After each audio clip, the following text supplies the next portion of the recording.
स्वास्थ्य ही जीवन की पूंजी है। आपके पास धन दौलत हो, आप ऐशो आराम सब खरीद सकते हैं, लेकिन आप जो सुकून भरा जीवन है ना, वो नहीं खरीद सकते। एक स्वस्थ व्यक्ति के पास जो सुकून है, जो खुशी है, वो आप नहीं खरीद सकते। उसके लिए ज़रूरत होती है आपके स्वस्थ रहने की, ना कि धन दौलत की। आपके स्वास्थ्य से जुड़े ऐसे ही बहुत से विषयों के साथ समय समय पर हम लेकर हाजिर होते हैं आपके स्वास्थ्य से ही जुड़े बहुत से विषयों को।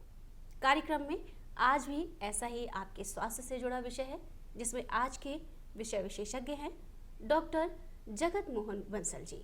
कार्यक्रम में आपका बहुत बहुत स्वागत है। धन्यवाद। डॉक्टर साहब, हमें पहले ये बताइए कि जो यूरोलॉजी शब्द है, हम जहाँ तक समझते हैं जो चिकित्सीय क्षेत्र से जुड़े हुए लोग हैं वह तो इस विषय के बारे में बखूबी समझते हैं, लेकिन जो आम व्यक्ति है वो शायद इस विषय को नहीं समझता है। तो पहले समझाते हैं इसी विषय के विषय। यूरोलॉजी एक ऐसी ब्रांच है जिसमें गुर्दा एवं मूत्र रोग जितने भी होते हैं उन सब के बारे में पढ़ाया जाता है और उसके बारे में इलाज किया जाता है।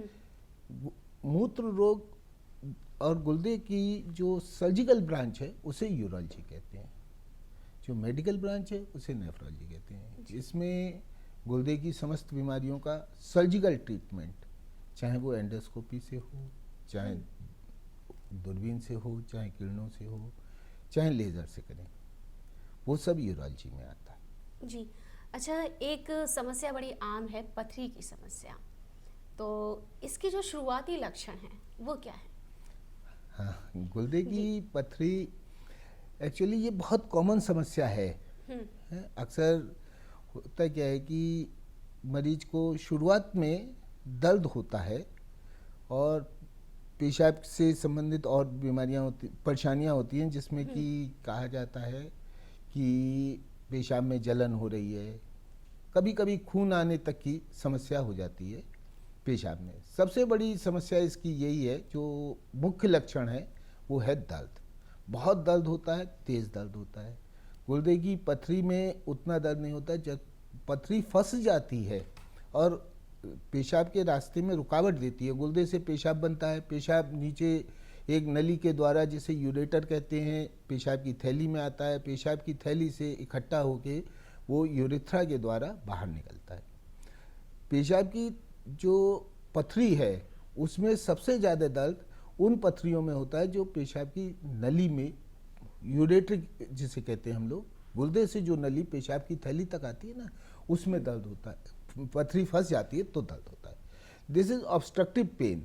ये पेशाब के फ्लो को रोकने की वजह से जो ऊपर के सिस्टम में गुर्दा फूलता है, वजह क्या है कि बैक प्रेशर बनता है, गुर्दे पर दबाव बनता है अंदर से, उसकी वजह से दर्द होता है। ये बहुत तेज दर्द होता है और ये पाया गया है कि अक्सर ये जाड़ों के दिनों में मॉर्निंग आवर्स में बहुत होता है। 3, 4, 5 बजे अगर किसी मरीज को दर्द हो रहा है तो यूरेटिक ही होता है। ये शुरुआती लक्षण है या जब पथरी का जो आकार है वो बड़ा होता जाता है तब दर्द ज्यादा होता है? नहीं। पथरी जब छोटी होती है और वही तभी वो नली में ऑब्स्ट्रक्शन दे सकती है, क्योंकि यूरेटर का जो साइज है वो 3 से 4 mm का होता है, डायमीटर। तो उतनी बड़ी ही पथरियाँ फंसती हैं उसमें सबसे पहले। तो सबसे छोटा स्टोन सबसे ज़्यादा दर्द करता है। अच्छा, बड़ी पथरियों थोड़ा कम करती है। बिल्कुल। डॉक्टर साहब, जो पथरी का आकार होता है, क्या उसके अकॉर्डिंग ही उसका इलाज निर्भर करता है कि हमें किस विधि से इलाज करवाना चाहिए? हाँ, ये तो बहुत है जी। एक्चुअली पथरी का इलाज 2-3 बातों पर निर्भर करता है। एक तो साइज, दूसरे उसकी जगह कहाँ पे है पथरी। जैसे अब सबसे पहले हम शुरू करते हैं गुर्दे से। गुर्दे में अगर बहुत छोटी पथरी हैं, कभी कभी ऐसा होता है कि अल्ट्रासाउंड वाले लिख देते हैं। कॉमन इन्वेस्टिगेशन हमारे देश में सबसे कॉमन इन्वेस्टिगेशन है अल्ट्रासाउंड। अल्ट्रासाउंड में लोग लिख देते हैं कि साहब माइनर कंक्रीशन, या कुछ पथरियाँ 4-5 mm की पथरियाँ हैं।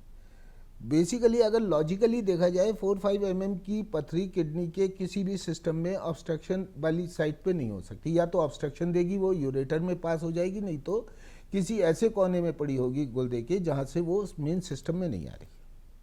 That are known as coincidental finding. कि आपने कराया और वो दिख गई आपको।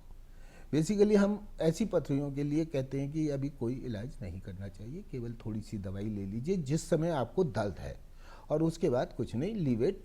और ये अपने आप ही केवल आप डाइटरी चेंज कर लें और थोड़ा सा पानी का इंटेक बढ़ा लें तो निकल जाएंगी। डॉक्टर साहब, पथरी का जो साइज है, क्या ये इस पर निर्भर करता है कि जब बड़ी साइज की पथरी होगी तब उसे किस विधि से निकाला जाए, या जब छोटी साइज की पथरी है तो उसे किस विधि से निकाला हाँ, जाए? जैसे मैंने अभी आपको बताया ना कि गुर्दे में कोइंसिडेंटल फाइंडिंग होती है कि अल्ट्रासाउंड कराया आपने, अल्ट्रासाउंड वालों ने लिख दिया कि साहब 2, 3, 4, 5 mm की पथरियाँ पड़ी हुई हैं गुर्दे में। मैंने बताया कि उसके लिए बेसिकली हम लोग, बहुत सारे लोग बताते हैं लेकिन कि इसमें सर्जरी करेंगे, ये करेंगे, दैट इज़ नॉट जस्टिफाइड, वो सही नहीं है।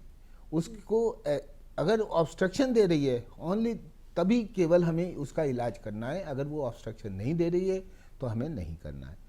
हाँ, जब गुर्दे से जो नली पेशाब की थैली को जोड़ती है उसमें 4-5 mm की पथरी आ जाती है तो वो बहुत दर्द करती है, वो बहुत परेशान करती है, उसके इलाज की आवश्यकता होती है। गुर्दे में जब बहुत बड़ी पथरी होती है तो उसका इलाज करना निहायत ज़रूरी है, नहीं तो वो गुर्दे को ख़राब करती है, हाइड्रोनेफ्रोसिस फूलने लगता है, फिर इन्फेक्शन से उसमें मवाद बन सकता है, तो उसको आपको सर्जरी करने की ज़रूरत है। यूरेटर में छोटी पथरी का भी इलाज करने की ज़रूरत है क्योंकि मरीज को दर्द बहुत होता है, हो सकता है कि वो फंसी रहे और फंसे रहने से वो गुर्दे पे दबाव बनाए जिससे हाइड्रोनेफ्रोसिस और मवाद बन जाए, तो उसे अवॉइड करना है क्योंकि उससे फिर गुर्दा खराब होने लगता है, उसका फंक्शन कम हो जाता है।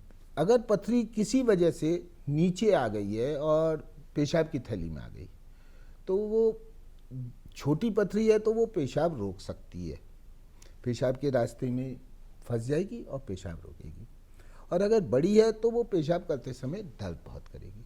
तो अब हम इसी हिसाब से मरीज के पथरियों का इलाज करते हैं।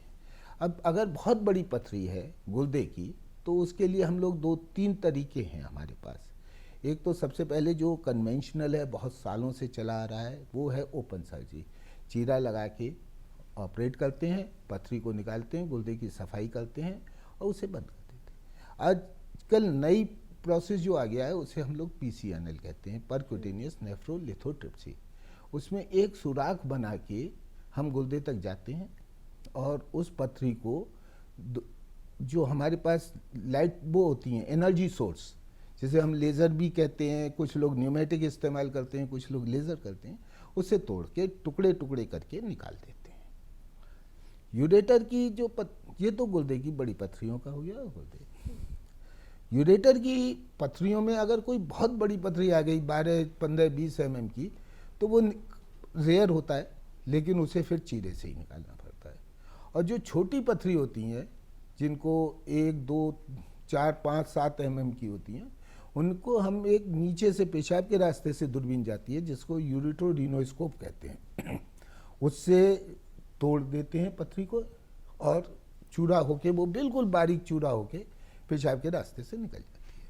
कितने mm तक की जो पथरी है वो केवल दवा से ही निकल जाएगी? वो ऐसा ही यूरेटर का साइज 4 से 5 mm, 3 से 4 mm होता है मोटे तौर पे, तो इतने बड़े साइज की पथरी तो निकल जाती है। लेकिन चूंकि ये पथरियाँ कोई पाइप के साइज में ऐसा नहीं है कि ऊपर से डाली और नीचे निकल गई, ये एक पेरिस्टाल्सिस होती है, उसकी वजह से धीरे धीरे आगे बढ़ती हैं।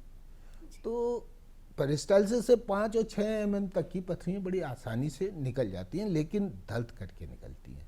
मैंने जब ये नीचे उतरती हैं तो दर्द बहुत करती है क्योंकि ऑब्स्ट्रक्शन बहुत क्रिएट करती हैं। उसके लिए हम लोगों को कुछ पेन किलर्स देने पड़ते हैं। बाकी ब्लैडर में जब पहुंच जाती है पथरी तो छोटी पथरी है तो दूरबीन से तोड़ देते हैं। अब तो हम लोग बड़ी पथरी भी होती है, अगर 4-5 इंच साइज की भी होती है बड़ी, तो भी हम दूरबीन से तोड़ के निकाल देते हैं जी। चीरे से। कुछ लोग पसंद करते हैं कि ब्लैडर स्टोन बहुत बड़ा है तो चीरे से निकाल दें। जी।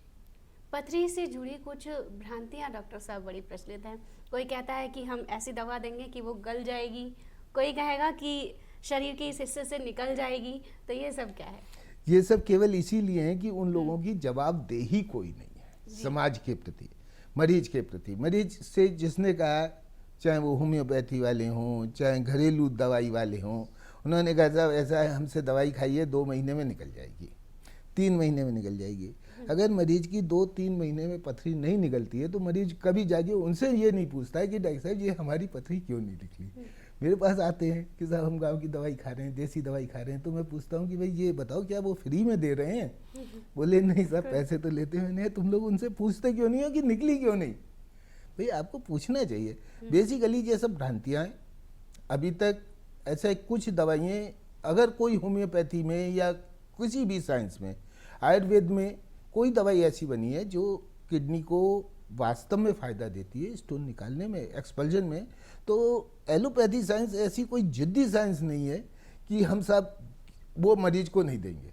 बहुत सारी दवाइयाँ हम लोग भी देने लगे हैं, लेकिन वो वास्तव में इफेक्टिव हैं और बहुत कम है। लेकिन एलोपैथी में जो दवाइयाँ आई हैं ऑल आर रिकॉग्नाइज्ड, अच्छी दवाइयाँ, और उनसे पथरी वास्तव में, लेकिन शर्त यही है कि वो साइज उतना होना चाहिए। अगर कोई कहे कि 2 सेंटीमीटर की पथरी साहब गुर्दे से नीचे निकल जाए तो नहीं निकलेगी किसी भी दवाई से। हाँ 5-6 mm की पथरी है, बड़े आराम से निकल जाती है। बिल्कुल, ये साइज पे डिपेंड करता है। अच्छा, पथरी के इलाज से जुड़ी जो खान पान से संबंधी सावधानियां दी जाती हैं कि बीजों वाली चीज़ें ना खाएं, कच्चे चावल वगैरह ना खाएं, तो मतलब कि खान पान का भी असर इस पर पड़ता है? हाँ, खान पान का पड़ता है। ये पथरी के साइज पे वो काय से पथरी बनी है इस बात पे निर्भर करता है। लेकिन सभी तरह की पथरियों में एक बहुत प्रमुख कारण है कि पेशाब का कंसंट्रेशन, उसमें बहुत सारे साल्ट वगैरह होते हैं, वो कंसंट्रेट हैं तो वो प्रेसिपिटेट होंगे और पथरी बनाएंगे।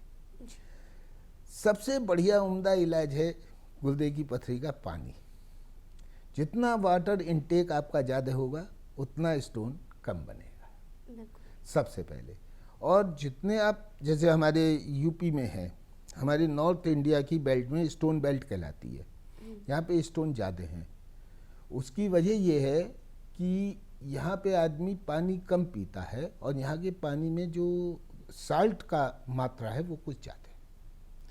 साउथ में डाइट, जैसे इमली को कहते हैं कि इमली रिड्यूसेस द प्लगिंग, वो उसका मर्सिली नहीं बनने देता, सेंटर जैसे कहते हैं ना स्टोन का, वो नहीं बनने देता।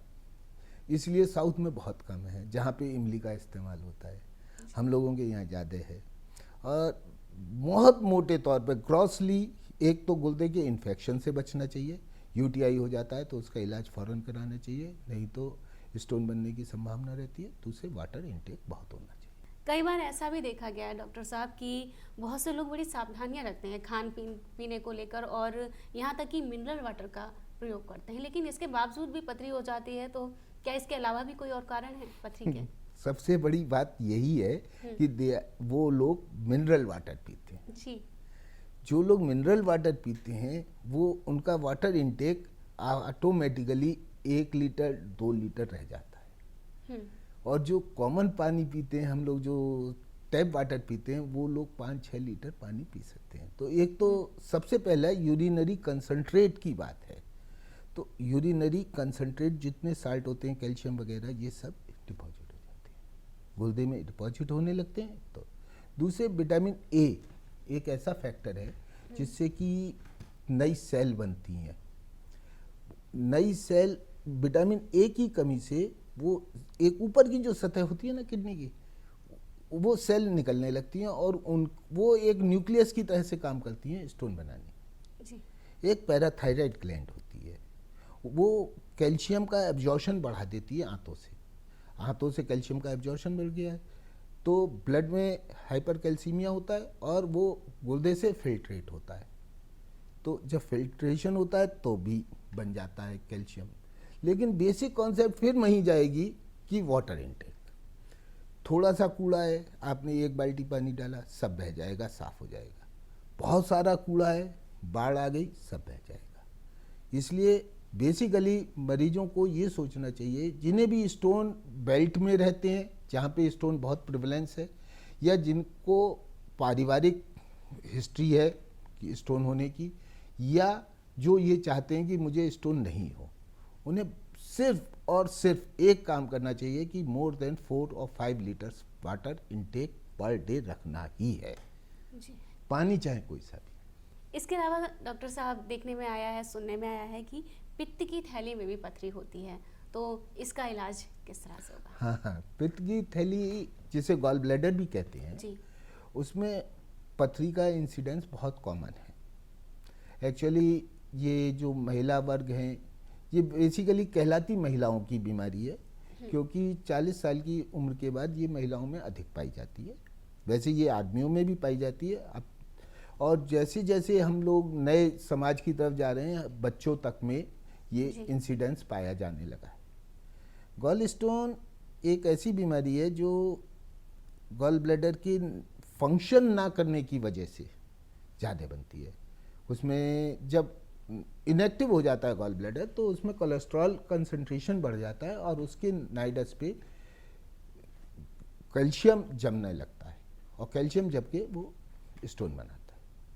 गॉल ब्लैडर का जो है काम वो बाइल को कंसंट्रेट करके इंटेस्टाइन में डालना है और वो फैट को सॉल्व करता है, सॉल्युबल बनाता है कंडीशन में, जिससे कि ब्लड में एब्जॉर्ब हो जाए। स्टोन बनने के बाद गॉल ब्लैडर से निकलने का, पथरी निकलने का, बहुत सारे मरीज आते हैं कि डॉक्टर साहब ये पथरी दवाई से निकल जाएगी। अब उनसे पूछो भाई कैसे निकल जाएगी? नहीं निकल सकती।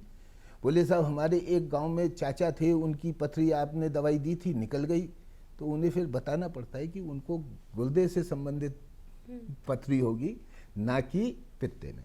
असल में गॉल ब्लैडर में केवल ही एक ही एग्जिट है, वो है सीबीडी से जो नली जुड़ी होती है गॉल ब्लैडर की, और वो सीबीडी इंटेस्टाइन से जुड़ी होती है। तो बाइल तो गॉल ब्लैडर से होके सीबीडी में आया और सीबीडी से इंटेस्टाइन में आया। लेकिन अगर स्टोन आगे बढ़ेगा तो वो जॉन्डिस कर देगा, पीलिया कर देगा, क्योंकि वो नली में जाके ऑब्स्ट्रक्शन दे देगा। जैसे किडनी में मैंने बताया ना, किडनी की स्टोन आगे यूरेटर में फंस गया तो ऑब्स्ट्रक्शन दे दिया, और ऐसे ये दे देता है। तो इसका केवल एक निदान है, इसे निकालना पड़ता है मैं गॉल ब्लैडर के। अच्छा, गॉल ब्लैडर हम लोग इसलिए निकाल देते हैं क्योंकि स्टोन तभी बनता है जब गॉल ब्लैडर डिसीज हो। एक बीमार ऑर्गन में किसी भी चीज़ को छोड़ने से कोई फायदा नहीं, दोबारा पथरी बनेगी, इसलिए इसमें गॉल ब्लैडर समेत पथरी निकाल दी जाती है। पित्त की थैली में पथरी, इसमें आपने बताया कि उस भाग को ही निकाल दिया जाता है, लेकिन लोगों में, खासकर महिलाओं में, ये भ्रांति भी जुड़ी है कि अगर उस पार्ट्स को ही निकाल दिया जाएगा तो आगे चलकर बहुत सी समस्याएं सामने आती हैं। तो इस पर क्या कहेंगे? हाँ, ये बड़ा बढ़िया सवाल है आपका। एक्चुअली ये बहुत सारे लोग पूछते हैं कि साहब पित्त की थैली निकाल देंगे तो इसका काम कौन सा ऑर्गन करेगा। अब हमें उन्हें समझाते हैं कि देखिए, पित्त की थैली में अगर पथरी है तो हम आपसे कहेंगे कि घी चिकनाई बिल्कुल नहीं खाएं, क्योंकि जब आप खाते हैं घी चिकनाई तो पित्त उसको गलाने के लिए रिफ्लेक्स है, हार्मोन है, वो कोलिसिस्टोकाइनिन वो उसे पुश करेगा। जब गॉल ब्लैडर कॉन्ट्रैक्ट होता है तो जो उसमें अगर पथरी पड़ी हुई है तो वो जाके आगे टकराएगी, टकराने से वो फंसेगी तो दर्द करेगी। अतः गॉल ब्लैडर निकालने के बाद आप मरीज से कह देते हैं हम कि आप फैट भी खाइए, तो कोई रेस्ट्रिक्शन नहीं है, कोई परेशानी नहीं है। लेकिन उससे पहले है, और बहुत सारी भ्रांतियां हैं लोगों की कि इसका काम कैसे चलेगा पित्त का। तो ऐसा है कि वो लिवर में ही एक मैकेनिज्म प्रकृति के द्वारा बन जाती है, जिससे कि बाइल उसमें थोड़ा सा रुकने लगता है और फैट का नॉर्मल डाइजेशन होने लगता है। एक सवाल और आता है कि साहब और किसी अंग पे तो असर नहीं पड़ेगा, तो ऐसा कहीं कुछ नहीं है। वो तो सीधे सीधे गॉल ब्लैडर है, एक कोने में पड़ा हुआ है, वो परेशान कर रहा है, उसे हमने निकाल दिया। अब पूरा पेट तो वैसे ही है, ना आते हैं ना वो हैं। अब तो इतनी बढ़िया सर्जरी हो गई है इसकी, हम लोग दूरबीन से ऑपरेशन कर देते हैं। पहले चीरा लगता था, चीरे से मरीज को 2 दिन 4 दिन खाली पेट रखना पड़ता था। अब तो मॉर्निंग में आप ऑपरेट करिए और 4 घंटे बाद उसे बैठा के कहिए कि खाना खाइए, चाय पीजिए, नाश्ता कीजिए। तो ये केवल इसी वजह से है कि हम लोग उसका कोई ऑर्गन टच ही नहीं कर रहे हैं। किसी ऑर्गन को अगर आप बंद कमरे में कोई चीज़ रखी हुई है और आप किसी लंबा सा हाथ ले जाएं और उसे उठा लाएं तो कमरे में वातावरण में कोई अंतर नहीं पड़ना है। तो ना इससे महिलाओं में बच्चे के बारे में या और किसी भी बारे में कोई समस्या पैदा नहीं होनी है। जी, आज के विषय से ही जुड़ा जो है प्रोस्टेट की समस्या, इसके शुरुआती लक्षण क्या हैं? हाँ, प्रोस्टेट एक हमारी यूरोलॉजी ब्रांच में एक बड़ा अहम विषय है प्रोस्टेट। और प्रोस्टेट की वजह से पेशाब रुक जाती है। ये उम्र दराज लोगों में होता है। 60 साल की उम्र के बाद अक्सर ये पाया गया है कि लोगों को पेशाब की परेशानियां शुरू हो जाती हैं, और उस परेशानियों में बहुत सारी परेशानियां हैं, जैसे बार बार पेशाब जाना है। ये प्रोस्टेट का अर्ली सिम्टम है। सबसे पहली अगर कोई परेशानी मरीज बताता है तो ये बताता है कि साहब हमें रात में 4 बार पेशाब जाना पड़ता है, नींद नहीं आती। उसके बाद दूसरे सिम्टम शुरू होते हैं कि साहब पेशाब की धार कम आती है, पेशाब को जोर लगाते हैं और पेशाब कम हो जाती है। एक बीमारी होती है स्ट्रिक्चर, जिसमें पेशाब के रास्ते की सुगड़न कहते हैं हम, उसमें भी पेशाब में परेशानी आती है। लेकिन एक तो उसमें रात वाला वो नहीं होती परेशानी, दूसरी उसमें जोर लगाने पे पेशाब तेज हो जाती है, कम नहीं होती, प्रोस्टेट में कम हो जाती है। फिर उसके आगे जो सेकंड स्टेज में होता है कि साहब इसमें पेशाब केवल बूंद बूंद से आ रही है, और थर्ड स्टेज ऐसी होती है कि इसमें पेशाब बिल्कुल रुक जाती है। पेशाब रुकने की वजह बड़ी अलग है। ये पेशाब की थैली और उससे नीचे यूरिथ्रा कहलाता है, पेशाब की नली कहलाती है, मुख्य नली। वो नली के ये शुरुआती नली के प्रोस्टेटिक यूरिथ्रा होता है, उसके चारों ओर प्रोस्टेट ग्लैंड होती है। इसका मुख्य कार्य सीमेन का वॉल्यूम बढ़ाना है, लुब्रिकेशन एंड वॉल्यूम बढ़ाना है। जवानी में, यंग एज में सबके तो धीरे धीरे रिडंडेंट होती जाती है, और इसका अपने आप ही ग्रोथ थोड़ी थोड़ी बढ़ने लगती है। जरूरी नहीं है सब में बढ़े। बहुत सारी पॉपुलेशन ऐसी है जिसके जीवन पर्यंत 90 साल के हो जाते हैं तब भी प्रोस्टेट नहीं बढ़ती है, लेकिन बहुतों में बढ़ जाती है। इसका ये पर्टिकुलर कारण आज तक नहीं पता चला कि किस में ये बढ़ेगी और किस में नहीं बढ़ेगी। उसके बाद ये जब बढ़ने लगती है तो इसके 2 कैप्सूल होते हैं, जिसे आउटर कैप्सूल कहते हैं। That is very tough capsule, बहुत टफ होता है, यानी हार्ड। वो ग्लैंड को बाहर नहीं बढ़ने देता। जैसे जैसे ये बढ़ती है तो ये अंदर को दबाता रहता है। तो जब अंदर दबाता है तो वो प्रोस्टेटिक यूरिथ्रा जो है उस पर दबाव पड़ने लगता है, और वो धीरे धीरे सिकुड़ने लगता है, और अंत में उससे पेशाब रुक जाती है। ये प्रोस्टेट की समस्या से शुरुआती लक्षण है। अगर इन शुरुआती लक्षणों को देखकर ही तभी इसका इलाज करवा लिया जाए तो क्या इसको वहीं पर रोका जा सकता है? नहीं, देखिए ऐसा है, इसके बारे में प्रोस्टेट के इलाज के बारे में बहुत सारी दवाइयाँ आ गई हैं, मेडिसिन अच्छी अच्छी दवाइयाँ आ गई हैं। शुरुआती तौर पे तो हम लोग इन्हें दवाइयाँ देते हैं। जैसे केवल किसी ने बताया फ्रीक्वेंसी है, रात को हमें बहुत बार पेशाब जाना पड़ता है, तो रात में अगर बार बार पेशाब जाना पड़ता है तो उसमें हम लोग सर्जिकल इंटरवेंशन नहीं करना चाहते, क्योंकि वो उससे ठीक नहीं होना है। उसके लिए दवाइयाँ आती हैं, उन दवाइयों को देते हैं और पेशेंट ठीक रहते हैं, और बहुत साल तक ठीक रहते हैं।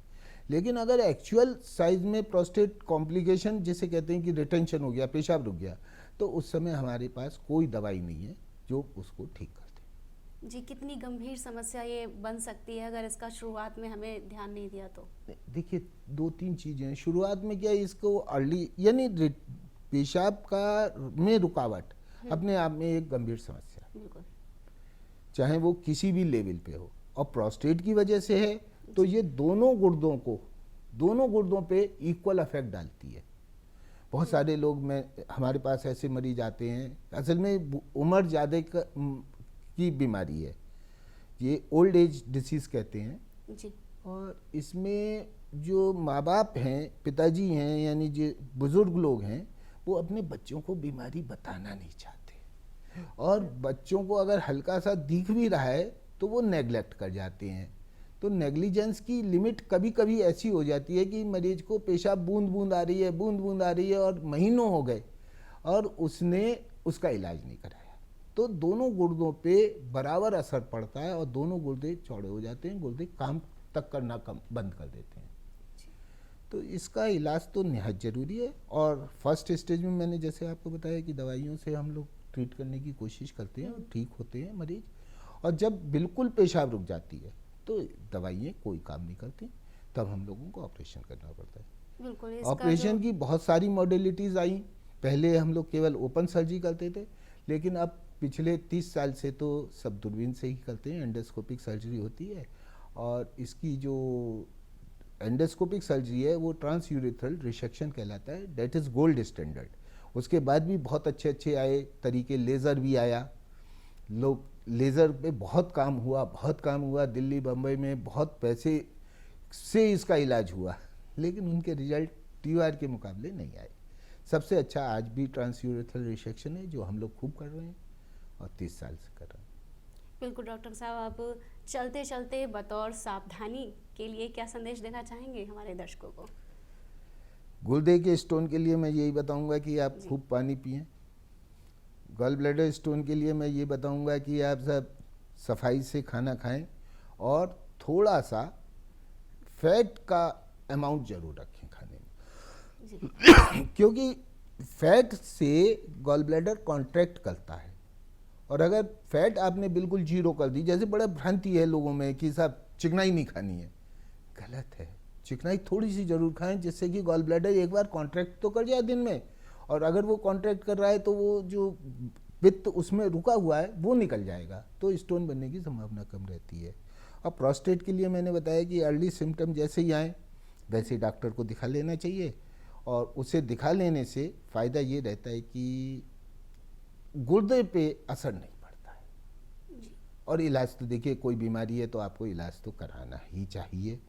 किसी भी बीमारी में नेग्लिजेंस सबसे बुरी चीज़ है। जी डॉक्टर साहब, आप हमारे कार्यक्रम में आए, इन इतने महत्वपूर्ण विषयों पर इतनी महत्वपूर्ण जानकारी दी, उसके लिए आपका बहुत बहुत धन्यवाद। धन्यवाद, नमस्कार।